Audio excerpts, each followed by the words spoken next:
Welcome back to 2022. My name is Daniel Faust, and I am the host of War Hero to Superhero, your podcast that helps you go help military, veterans, and first responders thrive from the bedroom to the boardroom. We are in the new year, and we're starting with a new theme. So now all of our episodes are now via podcast, audio, and video to go over and access at your favorite place for download, especially Podopolo, which we partnered with, that helps you go over and get your dynamic, interactive podcasting and connect with your hosts like myself. So we're in January, got some new virtual digs and go over and get some new virtual space. And now we're rebooting a little bit too. So we are jumping into the first week of marriage and back in the virtual bedroom of a sense. In this month's theme, we're talking about meaning to action, because there's a lot of things that happen in January that we have to have understanding of meaning to make to action. A lot of times we just go over and execute and just do a bunch of resolutions, but we're more concerned about here is help you to go over and get good meaning so you can make action, so you can get to your mission to go over and thrive from the bedroom to the boardroom. So today's topic is what marriage means to you. Did you know that there's over 60,000 books on marriage just on Amazon alone? The last time I checked, it was 87,000, but I can't get an accurate count anymore because it's just so many. But marriage means so many things to so many people, right? Our perspective at War Hero to Superhero is that we believe marriage is the building blocks of equality, diversity, and it's the societal foundation of the family. You can learn a lot of great lessons when you go over and get married. If you haven't already, I have. There's lessons of selflessness, commitment, and sacrifice are just some of those lessons that we learn in marriage. And marriage is the only bond, in the United States at least, that is protected by religious values, society values, and also government regulations. Go claim your tax return and go look at the laws. You'll see why. No matter where you get your stats, though, you think maybe marriage has gone away, maybe marriage is obsolete, it's totally gone. But guess what? Doesn't matter where your faith or religion or background is, 90% of people get married despite the divorce statistics. And the divorce statistics are not as high as you think. So another conversation, another time. So what goes over and sustains a marriage? And that's what we're going to be talking about today, because what marriage means to you, what goes over and helps sustain that marriage. We believe marriage is sustained by values. And we're going to talk about some of these things, but I want to ask you a question. What are values in your marriage? Have you ever thought about it? Did you go over and just get married real quick and it was more about, hey, he's hot, she's hot, hey, make a good couple, hey, we love each other? Have you ever thought about what your values are in your marriage? And also this other question, what is marriage to you? But before we go dive into my story to tell you what my values are and to share some examples and tactical, we're going to do a quick sponsor break. That's the new thing that we have now added to War Hero to Superhero. So thank you, sponsors.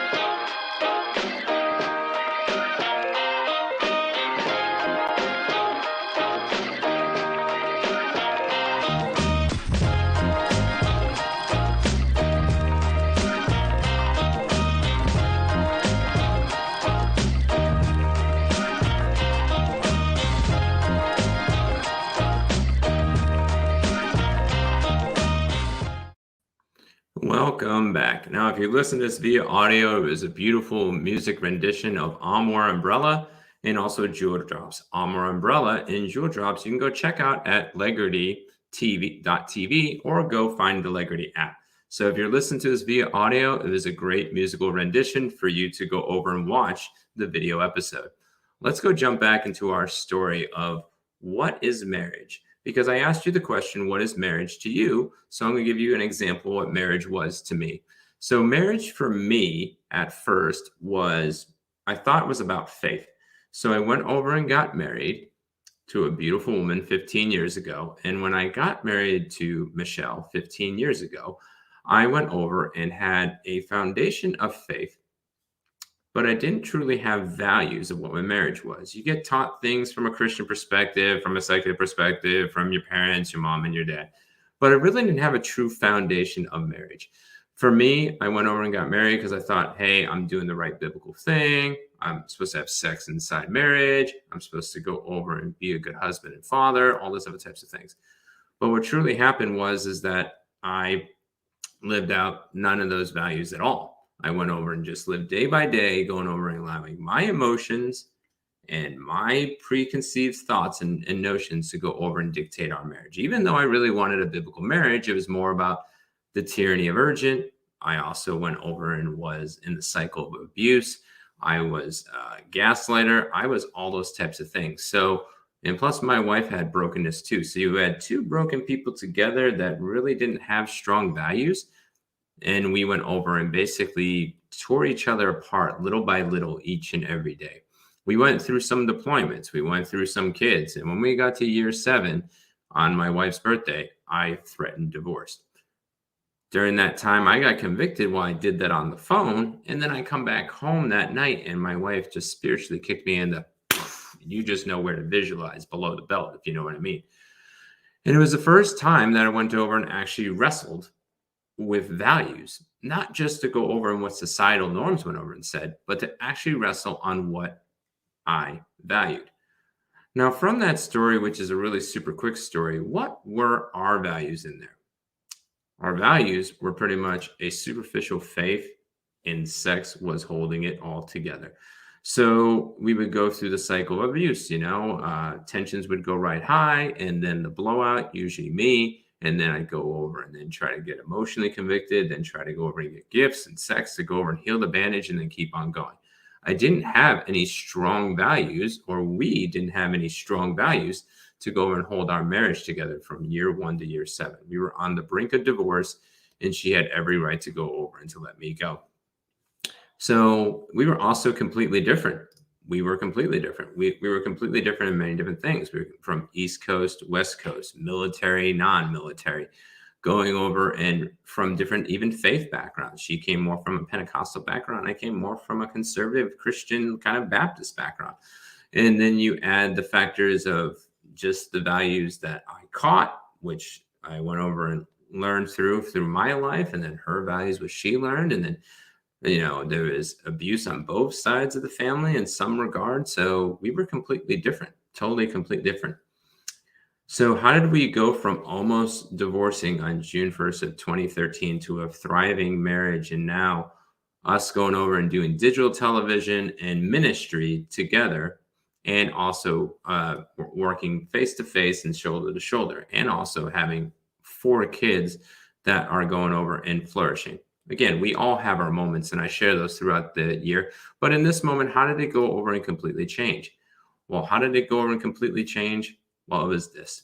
It was working through our mess. And I'm the one that primarily took the reign on this. And what does mess mean? Because if you're watching this via audio, if you're listening to this via audio, you're not seeing the slides on the screen and everything else. Mess goes over and translates to mental, emotional, social, spiritual, and sexual.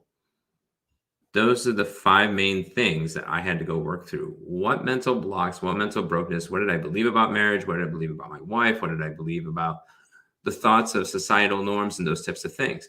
Then emotionally, what emotional junk am I going over and bringing to the table to go through? What social dynamics, social norms, social things, social beliefs I went over and had that I was bringing to the marriage? What spiritual applications and thoughts and patterns and beliefs and doctrines did I go over and have? And then also, what did I believe about sex? Did I just think of it wham, bam, thank you, ma'am? Did I go over and think about it of self-sacrifice and love and intimacy? I had to go wrestle with all those things and many other questions within that parameter, those 5. And again, we don't have enough time to go over and to go through all that content, but another episode, another time. But when I started working through my mess, everything got better, including the rest. So as you go over and are working through your marriage, no matter where it's at, because this is prime time right now. It is January 3rd as we're going over and recording. This will be released in a couple of days. And you're probably on the brink of going over and either having a really fruitful marriage because Christmas has gone over and rekindled your life, or you're on the brink of potentially getting divorced and waiting for tax returns. So everybody's different. The divorce rate usually goes up between after Valentine's Day until about April. We somehow have the fiscal and emotional and go to get divorced, but then during Christmas, we don't want to do anything bad. So a couple questions for you to go over and wrestle with in this particular world, in this particular topic of going over what marriage means for you. And this is part 1 of 3. We go through today on what marriage means to you, and we're going to talk about the next day about what marriage means to her and what marriage means to him. So we're going to go from the male perspective and the female perspective. And ladies, please forgive me. I'll be doing research as much as I can, but I'll be going over and talk about the content. And again, this is always an open dialogue. So as you're going on Podopolo, our dynamic interactive podcasting app, or wherever you hear your podcast, go connect on social media and go over and add to the conversation so we can have more in depth. So this is the starter pack of all information, but we'll be talking more about that tomorrow. But your questions for today to wrestle with is this: what does marriage mean to you? Have you gone over and thought about it? When you got up and did those vows, 1 year ago, 2 years, 5 years, 10, 20, 30, 50, you've been married for 80 years. What marriage means to you? And what did it mean to you when you got married? And where does it mean to you today? Because that definition is going to go over and evolve over time as you go over and get equipped. Again, there's over 80,000 books plus just on Amazon alone that talks about marriage. And then you have faith books and the Bible and everything else. So what does marriage mean to you? Not what people have told you and not what you've read. What have you formulated as that? And then here's the second question. Once you've formulated that, what does marriage mean to your spouse? Because you might go find out that you might be both in the same place, both might be a little off, or you might be way off. And maybe that's the reason why conflicts are coming up, because values go over and dictate behavior, and then behavior then dictates action. So when you go over in those deep-seated values that you have, then come out to behavior, and then comes out to action, and that displays back in the bedroom right there. On the left side or the right side of the bed, when you go over and meet in the middle, you're going to go over and find out what goes over and comes together. My next question for you is this: where is your marriage today? Scale it from 1 to 10. Where you at? Is it 1 that it's on the brink, it's about to go over and fall apart, and you're waiting for that tax return or that stimulus plan or bonus or whatever else to finalize the divorce? Or are you guys thriving at a 10 and you just want to make sure that you stay thriving at a 10? I really would like to go over and to hear that. So please go share that on social media, or if you listen to this on Podopolo, love to hear the conversation. And if it is low, usually about a 4 or below, because people average, if you're 5 and above, you have an average marriage. But if you're 4 and below, if you're low, do you want to have a thriving marriage? You really have to ask yourself that question. Do you want to have a thriving marriage? Because that's going to go over and say, if you ever come to us for services or a counselor or a chaplain or whatever direction you go over and go, if you are answering this as no, then your success rate of having a thriving marriage in the future is going to be a lot harder. Not impossible, but it's one of those questions you want to ask yourself, is that, do you want to have a thriving marriage? Your superhero tip for today, which is now we're done with the episode pretty much, is going over and, are you ready for a core workout? We have gone over and shared some information, shared about our marriage and everything else. Now it's your turn to go over and have a core workout. What does that mean? I want you to check out the link below. And if you're on audio, I'm going to go over and tell you what the link is. It is marriagecore.com, and go over and download your Marriage Core inventory.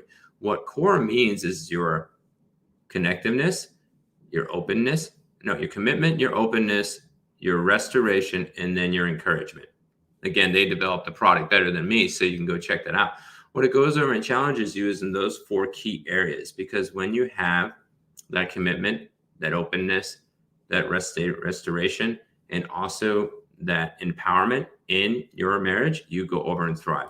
I'm going to go take the inventory tonight. I looked at it briefly. It looks like a very fantastic tool. And we always practice what we preach, in a sense. So we're going to go over and take that tool and go do that. It's 48 simple questions that range from 1 to 5 of where you sit in that question basically in that moment of time.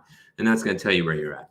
The higher your score, that means you have a strong core, just like your abs. If you have a strong core, you can support a lot of things. And then when the trials and tribulations come to your body can go over and support. But if you have a weak core physically, then when trials and tribulation come to your body, you're not going to be able to handle well. It's the same thing in your marriage. Strong core, strong marriage. Weak core, weak marriage.